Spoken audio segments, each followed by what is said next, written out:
이 시간 우리에게 주시는 하나님의 말씀 히브리서 11장 22절의 말씀입니다. 우리 함께 읽겠습니다. 믿음으로 요셉은 임종시에 이스라엘 자손들이 떠날 것을 말하고 또 자기 뼈를 위하여 명하였으며. 아멘. 오늘은 히브리서 11장 22절의 말씀을 본문으로 믿음으로 라는 제목으로 이 시간 함께 은혜를 나누겠습니다. 그럼 믿음은 무엇입니까? 믿음은 하나님의 언약의 말씀을 신뢰한다, 믿는다 라고 우리가 이해하면 더 와닿을 것 같습니다. 그냥 믿음 이렇게 표현하면 굉장히 또 어렵게도 생각이 되기도 합니다. 그러니까 믿음으로 우리의 이 믿음은 언약을 믿는 믿음입니다. 언약은 무엇입니까? 하나님의 말씀으로 약속하심입니다. 하나님의 말씀으로 약속하심. 그것을 믿는 믿음이에요. 근데 사람의 또 언약이 있습니다. 사람의 말의 그 약속은 굉장히 허무해요. 그리고 하나님의 언약은 그가 반대로 아주 신실합니다. 이 하나님의 언약을 믿는 자는 축복을 얻습니다. 그럼 하나님의 언약은 어떻습니까? 이 바로는 고센 땅을 야곱의 가족들에게 거주하도록 거주지로 주었습니다. 그러나 요셉은 결코 바로의 언약을 믿고 그곳에서 영원히 안주하지 않았습니다. 왜냐하면 사람의 언약은 환경에 따라 달라지고 사람의 마음이 변하기 때문입니다. 뿐만 아니라 설령 언약이 변치 않는다 할지라도 사람에게는 자신의 언약을 영원히 지킬 능력이 없기 때문에 그러므로 사람의 언약을 믿고 의지하는 자는 그 언약이 허무하게 사라질 때 그의 인생 또한 허무한 멸망의 길을 가게 될 것입니다. 특히 인생을 이렇게 허무합니다. 호세아 10장 4절 말씀 저희가 헛된 말을 내며 거짓 명세를 바라여 언약을 세우니 그 재판이 밭 이랑에 돋는 독한 인진 같으리로다. 인진은 인진수가 알죠? 에베소 5장 6절 말씀 누구든지 헛된 말로 너희를 속이지 못하게 하라. 이를 인하여 하나님의 진노가 불순종의 아들들에게 임하나니 이렇게 말씀합니다. 이것은 사람의 언약은 거짓됨을 말씀하시는 거예요. 헛된 말로 속임이 있다 이 말이에요. 예. 그러면 어떻습니까? 하나님의 언약은 신실합니다. 그러나 요셉은 하나님께서 조상 아브라함에게 가나안 땅을 주시겠다고 하신 언약을 굳게 믿었습니다. 그래서 그는 애굽 땅에서 죽음을 맞이하면서도 이스라엘 백성이 가나안으로 갈 것을 굳게 믿고 자신의 유해를 함께 가져가라고 당부한 것입니다. 왜냐하면 요셉은 하나님께서는 신실하심으로 결코 시건을 하지 않으시고 언약을 변치도 않으시며 능히 언약대로 이스라엘을 가나안 땅으로 인도하실 것이기 때문입니다. 창세기 9장 16절 말씀 무지개가 구름 사이에 있으리니 내가 보고 나 하나님과 땅에 무릇 혈기 있는 모든 생물 사이에 된 영원한 언약을 기억하리라. 호시아 11장 10절 말씀 에브라임은 거짓으로 이스라엘 족속은 게을로 나를 에워쌌고 유다는 하나님 곧 신실하시고 거룩하신 자에게 대하여 정함이 없도다. 하나님의 언약은 영원하시다고 말씀하세요. 참으로 하나님은 신실하십니다. 이처럼 죽음의 순간에도 결코 하나님의 언약을 포기하지 않았던 요셉은 결국 이스라엘 백성이 애굽으로 떠날 때 그 유해가 같이 나가 축복의 땅 가나안에 장사 지내게 되었습니다. 이와 같이 신실하신 하나님의 언약을 굳게 믿고 포기하지 않는 자는 가나안의 축복을 받게 될 것입니다. 그러나 하나님의 언약을 믿지 못하거나 빨리 이루어지지 않는다고 중도 포기하는 자는 결코 축복을 받지 못한 것입니다.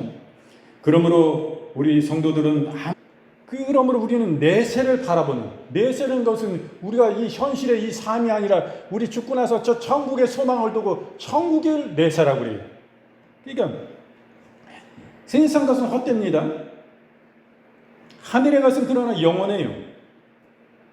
그러므로 하늘의 소망을 가진 자가 구원을 얻습니다. 요셉은 비록 애굽의 총리가 되었고 가정과 사회적 지위와 물질적인 풍요함을 누리게 되었습니다. 결국 그것을 인하여 만족하지 않았습니다. 왜냐하면 세상의 부귀 영화는 안개와 같이 언젠가는 사라질 헛된 것임을 알았기 때문입니다. 세상 것은 안개와 같아요. 세상 모든 영광이 풀꽃과 같아요. 모든 세상에 우리의 육신의 삶이 이 풀과 같다 말씀하신 거예요. 그 배임을 당해서 그 아궁이에 던져질 것이라 이거예요. 잠시 잠깐이면 안개와 같이 사라질 일생이 세상 것이라 이거예요. 그러므로 세상의 것에 소망을 두는 자는 세상 것이 다 사라지고 잊어버릴 때 그 또한 헛되이 사라져 버릴 것입니다. 그러므로 우리 하나님의 사람들은 세상의 부귀와 권세를 얻기 위해 믿음을 버리는 어리석은 자가 되지 말아야 할 것입니다. 전도서 1장 2절 말씀, 전도자가 가로되 헛되고 헛되며 헛되고 헛되니 모든 것이 헛되도다. 이 전도자는 우리가 잘 아는 솔로몬 왕입니다. 이 솔로몬이 모든 부귀의 영광을, 좋은 옷을, 모든 것을 다 누리고 살았지만은 참 이 높은 자리에 나와서 모든 것을 영광을 다 누리며 살지만 이 세상의 것은 헛되고 헛되며 헛되고 헛되니 모든 것이 헛되도다. 이렇게 간증하고 있어요. 늙어가지고 이제 영광 다 늙어서 죽게 될 가까운 나이가 돼가지고 이 인생을 바라볼 때 다 헛되구나 세상 것은. 이렇게 간증하는 것입니다. 야고보서 4장 14절 말씀, 내일 일을 너희가 알지 못하는도다. 너희 생명이 무엇이니요? 너희는 잠깐 보이다가 없어지는 안개니라. 우리 인생은 안개라 이렇게 말씀하십니다. 예. 그러나 하늘의 것은 영원합니다. 세상 것과는 달리 하늘의 것은 영원 불변한 것입니다. 하늘에는 인간 세상과 같이 늙고 죽음도 없고 슬픔과 애통함도 없고 가난과 질병도 없이 오직 하나님 안에서 무한한 풍요함으로 희락과 화평과 평강을 누릴 뿐입니다. 그러므로 우리 하나님의 사람들은 안개와 같이 없어질 세상의 것이 아니라 영원한 기쁨이 넘치는 하늘의 소망을 두어야 할 것입니다.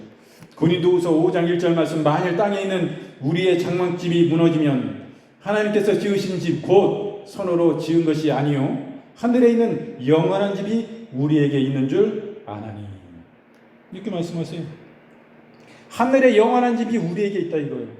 우리가 이 땅에 살다 나는 누구요? 나라는 사람은 진짜 나는 누구요? 이 육신에 만져지는 살, 이게 뼈, 이게 납니까? 아니다 이거요. 이 살과 뼈 속에 내 속에 깊숙이 들어가 있는 내 영혼, 내 영, 내 마음, 이것이 나다 이거예요. 나의 본질은 진짜는 이거다 이거예요. 우리가 육신의 장막집이 무너진다는 건 뭐예요? 이 세상 연수가 다해서 주님이 부르신 그날에 우리가 죽는다 이거예요. 육신의 장막집이 무너졌어요. 이 내 영혼이 어디 들어가 살아요 이제? 그러면 이제 이것은 손으로 짓지 아니한 하늘의 영원한 집이 있다 이거예요. 우리 주님이 이 영원한 집 우리에게 마련해 주시기 위해서 지금 하늘나라 올라가가지고 우리가 여기서 재료 올려드리면 주님이 열심히 천군 천사들하고, 예? 그 공병대 같이 목수 천사들이 대장 목수가 있고 소목수가 있고 대목이 있고 그렇지 않습니까? 그리고 다 집 짓게 하는 거예요. 주님의 지시로 다 설계도 그려가지고. 여기서 충성 때 우리가 하나님을 섬기는 것은 너무나 중요합니다. 늘 하늘나라에 갈 준비를 하고 살아야 돼요. 우리의 본향이 어디요? 저 천국이잖아요. 그곳에 우리의 마음을 쌓아야 돼요. 우리가 지혜로운 그런 하나님께 충성된 삶을 살아야 됩니다. 이 하늘의 소망을 간 자가 구원을 얻습니다. 이 땅에 살아갈 때 세상에 대한 욕심을 버리고 영원한 하늘나라를 바라보고 사는 것은 결코 쉬운 일은 아닙니다. 그러나 요셉과 같이 하나님의 언약을 믿으며 끝까지 소망을 지니는 자만이 하늘나라를 유업으로 받을 수 있습니다. 세상이 주는 시험과 고난 때문에 소망을 포기하는 자는 구원을 얻지 못할 것입니다. 그러므로 성도들은 현재의 삶이 아무리 어렵더라도 하나님께서 예비해 두신 영원한 하늘나라를 바라보며 소망을 끝까지 붙들어야 할 것입니다. 시편 107편 9절 말씀, 저가 사모하는 영혼을 만족하게 하시며 주님 영혼에게 좋은 것으로 채워주심이로다. 골로새서 3장 1절 말씀, 그러므로 너희가 그리스도와 함께 다시 살리심을 받았으면 위의 것을 찾으라. 거기는 그리스도께서 하나님 우편에 앉아 계시니라. 그러므로 우리는 늘 위의 것을 바라보고 나아가야 됩니다. 주님이 천국을 사모하는 자를 늘 만족해 해 주신다를 이렇게 말씀해 주시는 것입니다. 그러므로 우리는 이런 이 땅에서 어떠한 고난이 있다 할지라도 믿음으로 이 고난을 이겨내야 됩니다. 그리고 이 고난 가운데 혼자 있는 것이 아니라 이 고난 가운데 하나님은 그곳에 거하십니다. 거한다는 것은 거기 살고 계시단 말씀이에요. 고난은 또한 우리의 믿음을 더 강하게 하는 것입니다. 요셉은 평생 누구보다도 많은 고난을 겪은 사람입니다. 그러나 그는 한 번도 하나님을 원망하지 않고 좌절하지 않았습니다. 그런 믿음을 굳건히 지켰습니다. 그런데 오늘날 많은 성도들이 세상이 주는 시험 때문에 쉽게 좌절하고 낙심하여 믿음을 포기하는 것을 볼 수가 있습니다. 이것은 잘못된 태도입니다. 스스로 구원의 길을 포기하는 어리석은 자입니다. 그러므로 요셉을 본받아 시험을 인내하며 끝까지 믿음을 지키는 믿음의 용사가 되어야 합니다. 예전에 우리 교회가 얼마나 역사가 오래됐습니까? 120년을 곧 앞에 두고 있습니다. 우리 교회는 100년이 넘은 교회예요. 지금 현재 예배당이 있는 이 자리에서 예배를 드린 예배당을 진 지가 벌써 53년의 세월이 지났습니다.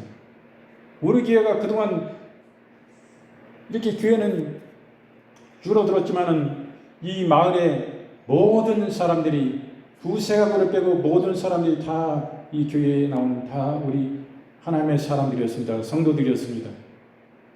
그래서 우리 교회가 힘이 굉장히 우리 마을 회관에서 마을의 모든 일을 이끌어가는 것이 아니라 교회에서 마을의 일을 이끌어가지 않았습니까? 그래서 예전에는 농기계가 있거나 그런 것이 잘 구성되어 있는 첨단 기계가 있던 시절이 아닙니다. 그래서 모든 사람의 인력으로 농사를 지을 수밖에 없는 가운데서 모든 모내기나 또 모백이나 또 탈곡이나 이런 모든 순서를 우리 교회에서 다 정했지 않습니까? 모내기 하면은 지금은 모내는 그런 기계가 잘 발달되어 있어서 쉽게 모를 낼 수가 있습니다. 그러나 예전에는 그런 기계가 전혀 없어요. 사람이 그 모를 쪄가지고 논에 또 가져가서 그것을 사람들이 직접 심어야 되는 그 시대였습니다. 그런 가운데서 우리 교회가 이처럼 흥황하고 발전해 갔습니다. 그건 참 감사한 일이고 우리 교회가 기도로 축적되어 있는 교회입니다. 그건 무엇보다도 좋은 교회고 이것에 오면은 다 성령의 임재를 하나님의 살아계시고 이곳에 거하시는 역사를 느낄 수 있는 것입니다. 우리가 성령 충만을 받고 생활하는 사람은 그것을 다 느낄 수가 있어요. 이만같이 좋은 교회. 교회는요 그냥 사람 모이기 그냥 건물이고 그냥 집입니까? 아니요.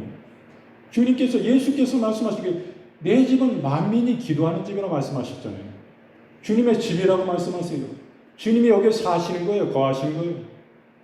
성령께서 함께 계시는 거예요. 이것이. 얼마나 감사한 일입니다. 그런데 우리가 하나 저기한 것은 안타까운 것은 무엇이냐면 우리가 성령의 역사를 터부시 여겼어요. 예수님을 사랑하고 그랬지만은 성령님에 대해서 잘 몰랐어요. 그래서 성령님의 역사는 오히려 터부시된 부분이 있어서 그러함으로 인해 가지고 교회가 이렇게 줄어들 수밖에 없는 것입니다. 우리가 120년 역사하면 우리 교회가 더 흥황했을 수도 있어요. 인구수가 적다 할지라도 우리 교회가 이렇게 적어질 수는 없는 것입니다. 성령의 역사를 터부시하면요, 그 교회뿐만 아니라 그 교단 자체가 그렇게 터부시하면 그 교단은 결국엔 소멸되어지는 과정으로 갈 수밖에 없는 것이 이 교계의 현실입니다. 그러나 별 볼 일 없는 교회 같았는데 성령의 역사를 환희하고 인정하고 기뻐하고 성령 충만받기를 위하고 간절히 부르짖고 기도하는 말씀을 사모하고 모이기를 힘쓰는 그런 교회마다 놀라운 성장이 있었던 거예요. 그래서 그런 부분에서는 안타깝지만 우리 교회는 너무나 좋은 교회입니다. 이 기도할 때 이렇게 고난 가운데서도 이기림을 얻게 되고 능력이 나타나는 것입니다. 사도행전 7장 9절 말씀, 여러 조상이 요셉을 시기하여 애굽에 팔았더니 하나님이 저와 함께 계셔, 이렇게 말씀합니다. 로마서 8장 37절 말씀, 그러나 이 모든 일에 우리를 사랑하시는 이로 말미암아 우리가 넉넉히 이기느니라. 그리고 고난 속에서도 주님은 함께 하시고 그 고난 가운데 주님은 거하신다고 말씀하시고 주님은 함께 하십니다. 그러므로 주님이 함께 계심으로 우리를 승리케 해주신 것을 우리는 바로 알아야 됩니다. 그리고 이 고난을 통해서 믿음을 더 강하게 하십니다. 요셉이 겪었던 많은 고난, 이 고난은 오히려 요셉의 믿음을 더 강하게 만들었습니다. 왜냐하면 하나님께서는 고난 속에서 그의 백성들로 하여금 함께 하시는 하나님을 발견하게 하시고 참으로 하나님을 바로 깨닫고 의지하도록 인도하시기 때문입니다. 그래서 욥은 시험을 통과한 후에 자신의 믿음이 정금같이 되리라고 고백했습니다.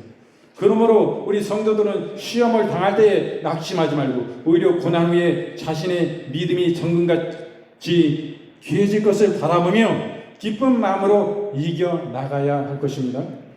욥기 23장 10절 말씀, 나의 가는 길을 오직 그가 아시나니 그가 나를 단련하신 후에는 내가 정금같이 나오리라. 데살로니가전서 3장 3절 말씀, 누구든지 이 여러 환난 중에 요동치 않게 하려 함이라. 우리로 이것을 당하게 세우신 줄을 너희가 친히 알리라.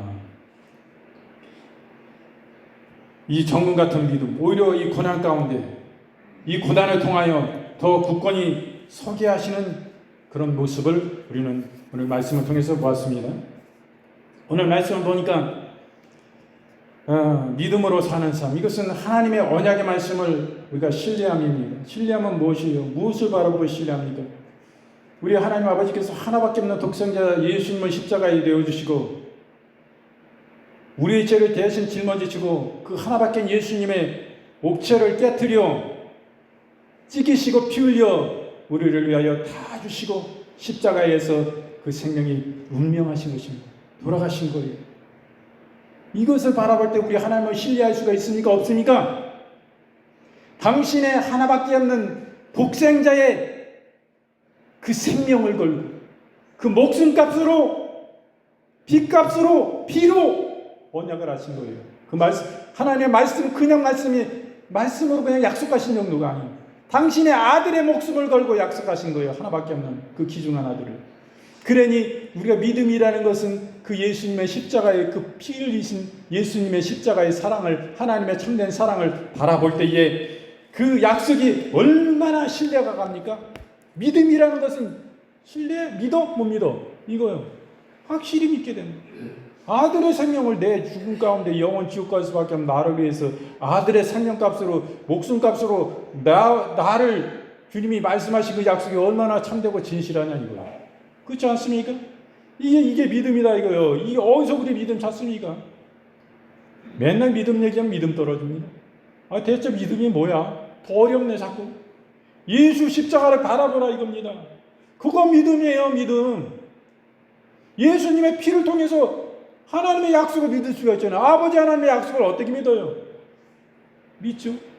예수님을 내가 지옥 갈 건데 예수님이 내 죄 가운데 지옥 갈 수밖에 없는 나를 살리시기 위해서 죄 없으신 예수님이 왜 하나님의 하나밖에 없는 독생자 우주의 대상속자이신 그분이 뭐가 필요해서 나 구원해 나 같은 무지랭이 이 우주 가운데 먼지 티끌만도 못하고 기억 존재조차 못할 잊혀질 그런 인생을 하나님이 왜 사랑하여 주셔서 하나밖에 없는 그 귀중한 예수님의 생명과 나를 맞바꾼 것입니까? 나를 지옥에서 건져주셔서 영원 천국으로 인도하시기 위해서 왜 예수님의 생명을 왜 주셨습니까? 예수님을 바라보면 믿음은 확실히 믿습니다. 진실로 믿습니다. 명확히 믿습니다. 분명히 믿습니다. 내 속에 주님의 생명으로 나는 천국 백성이요 천국의 소망을 둔 하나님의 사람입니다. 이렇게 믿고 나갈 수 있는 거예요. 그거 예수님이 십자가는 아무것도 없고 믿음 있어요. 뭔 믿음이 있어요? 믿음 얘기면 더 자신이 없어져 막. 근데 예수님의 십자가 보혈을 흘리신 나 위해서 뒤에도 없으지 검도신 예수님이 뒤 흘리신 예수님을 바라보면 그 생명 주셔서 내 생명과 맞바꾸고 내 지옥 갈 것 가운데 주님이 지옥의 그 고통을 십자가에서 겪으시고 내 죄 때문에 예수님 믿으면, 예수 보혈을 의지하면 나 천국 백성 삼아주시는 거 회개하고 그 예수님이 나를 주로 임금으로 모셔드리고 삶을 살면 내가 천국 백성 되는데 지옥 간 나는 아무런 관계가 없습니다. 이 은혜가 얼마나 큽니까? 이것을 믿는 믿음이 믿음이요. 십자가 없는 자꾸 믿음을 얘기하면 믿음 없어집니다. 시험에 듭니다. 그럴 때 이렇게 막 그냥 이 믿음이 없으면 언약을 믿는 믿음입니다. 하나님의 언약.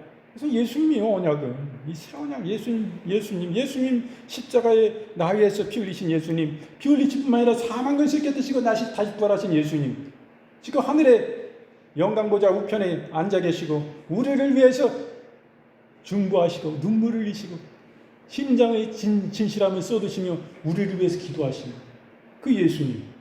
그러니까 세상 것은 헛됩니다. 하늘의 것은 영원합니다. 이게 하늘의 소망을 가진 자는 구원을 얻습니다. 고난 속에서도 믿음을 요셉은 지켰습니다. 그리고 하나님은 고난 속에서 거하십니다. 고난은 이 가운데서 믿음을 또 강하게 함을 볼 수가 있습니다.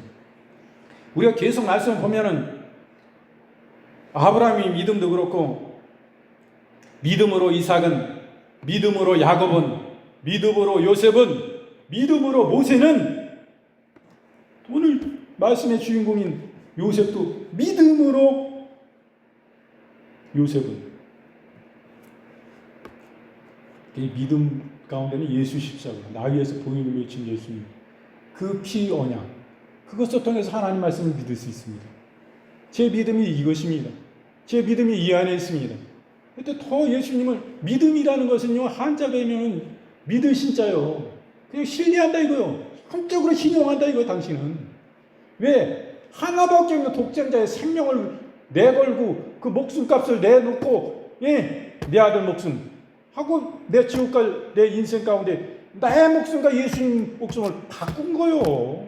십자가에서 예수님이 그 무덤 가운데서 계실 때 지옥의 고통을 다 겪으시고 나를 위해서 내가 겪어야 할 고통을 예수님이 겪으셨다 이거. 그 높으신, 지체 높으신 거 보니 왜 이 땅에 오셔서 가장 낮은 자로 오셔서 구경거리가 되시고 조롱을 당하시고 희롱을 당하시고 비웃음을 당하시고 침뱉음을 당하시고 온갖 모욕을 다 겪으셨냐 이거. 나 지옥 갈 수밖에 없는 나 살리기 위해서 주님이 그 아픈 고통을 다 인내하시고 참으신 거예요. 그 위대하시고 존귀하신 주님이 왜 벌금에 대해서 이 수모를 당하셨냐 이거예요. 나 살리기 위해서. 지옥은 이런 어마어마한 고통입니다. 이 가운데 나 살리기 위해서. 예수님 아니면 못 살립니다. 예수님 아니 죄가 없습니다. 모든 인생은 다 죄가 있습니다. 마귀 사탄이 죄가 있습니다. 누가 대신 십자가를 짊어질 수 있습니까? 우리를 위하여, 우리를 살리기 위해서. 오직 예수 그리스도 한 분밖에 없습니다. 예수님은 당신의 육체를 가지고 계세요. 예수님이 부활하신 그 육체가 다시 사신 못자국난 그 모습 그대로, 창자국난 옆구리 창자국난 그 모습 그대로 예수님은 부활하셨습니다. 영원한 모습으로 부활하셨습니다. 지금 천국에 계신데 그 예수님은 당신의 육체를 가지고 계십니다. 못자국난 그대로, 창자국난 그대로 예수님은 육신을 가지고 계세요. 많은 이단 사이비가 이것을 가지고 예수님의 육체로 오신 것을 부인하고, 예수님은 그 영적 존재다. 그래서 내 교주인 내가 예수님의 육체이기 때문에 예수님이 영이 내 속에 들어와서, 성령이 내 속에 들어와서 하나로 합의를 되어짐으로 나는 예수다, 나는 그리스도다, 나는 메시아다, 이런 거짓으로, 거짓된 교리로 꾸며 많은 사람들을 미혹해서 그것에 많은 사람들이 빠져있는 모습을 보면 정말 안타까움을 느끼지 아니할 수가 없습니다. 그래서 우리는 오늘은 이렇게 히브리서 11장 22절 말씀을 통해서 믿음으로라는 이런 제목으로 이 시간 함께 은혜를 나누었습니다.